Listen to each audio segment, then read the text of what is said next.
Imagine waking up tomorrow morning.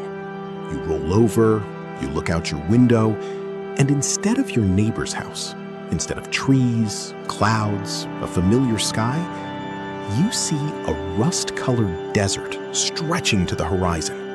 A sky that is not blue. It is a pale, dusty pink. And hanging up there, small and blue and impossibly far away, is Earth. You made it. You are the first human being to wake up on another planet. Now the real question begins. How did you get here? And more importantly, can you survive? Every great civilization in history did the same thing.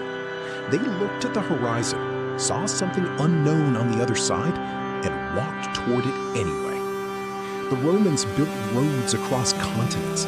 Explorers crossed oceans in wooden boats.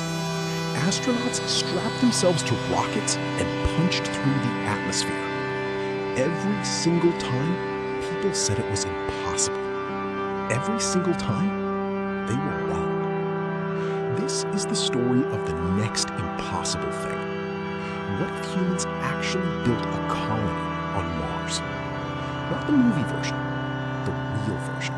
Step by step, problem by problem. From the moment we decide to go, to the morning that first human being wakes up and looks back at Earth through a window. Before you get to Mars, you have to survive getting there.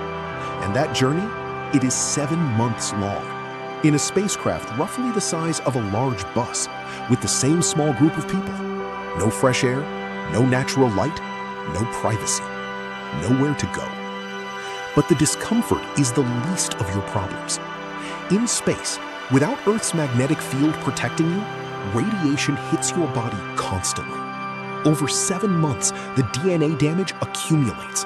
The cancer risk goes up significantly with every single day. And then there is what happens to your body without gravity.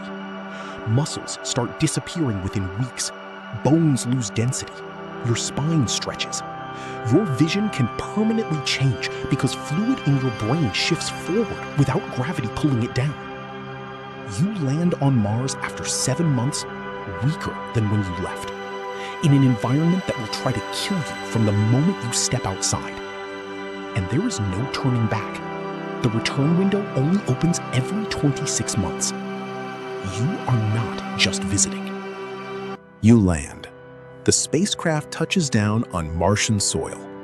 Congratulations, you just did something no human being in history has ever done. Now, you have hours to stay alive.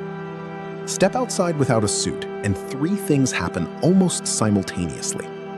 The atmospheric pressure is less than 1% of Earth's. Your blood would start to boil within seconds. The temperature averages minus 60 degrees Celsius, frostbite in minutes.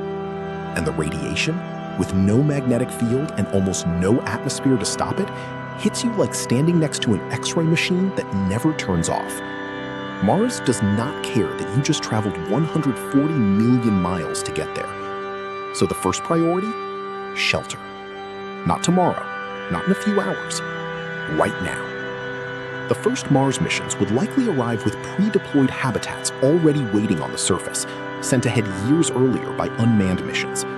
Inflatable structures partially buried underground where the soil itself provides radiation shielding. You get inside. You seal the airlock. You breathe recycled air from a machine that had better not break down. You are alive. For now. Here is the reality of building a Mars colony that nobody puts in the brochure.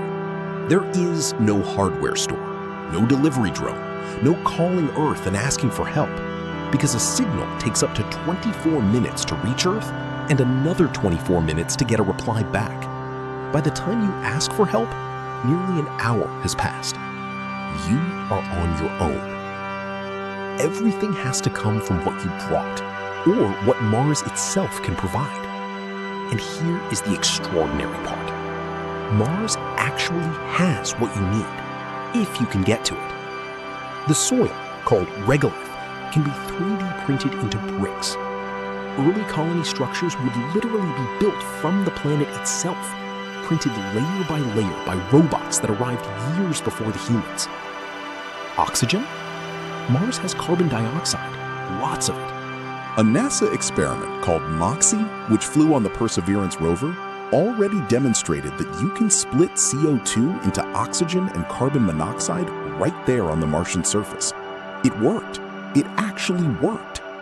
Power? Solar panels work on Mars, though at about 40% efficiency compared to Earth because of the distance from the sun. Nuclear reactors are the long-term answer. Small, portable, incredibly reliable. Piece by piece, you build. Not a city, not yet.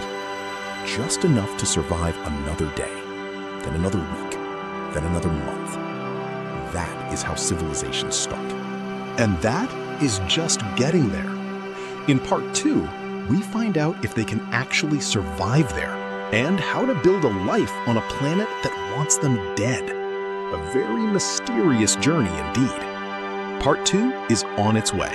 And trust me, you do not want to miss it. Hit that subscribe button right now and press the bell icon so the moment part 2 drops, you are the first to know. Oh, and one more thing. If this got you thinking, hit that like button before you go. It takes 1 second and it genuinely helps more people find this. See you in part 2. Goodbye.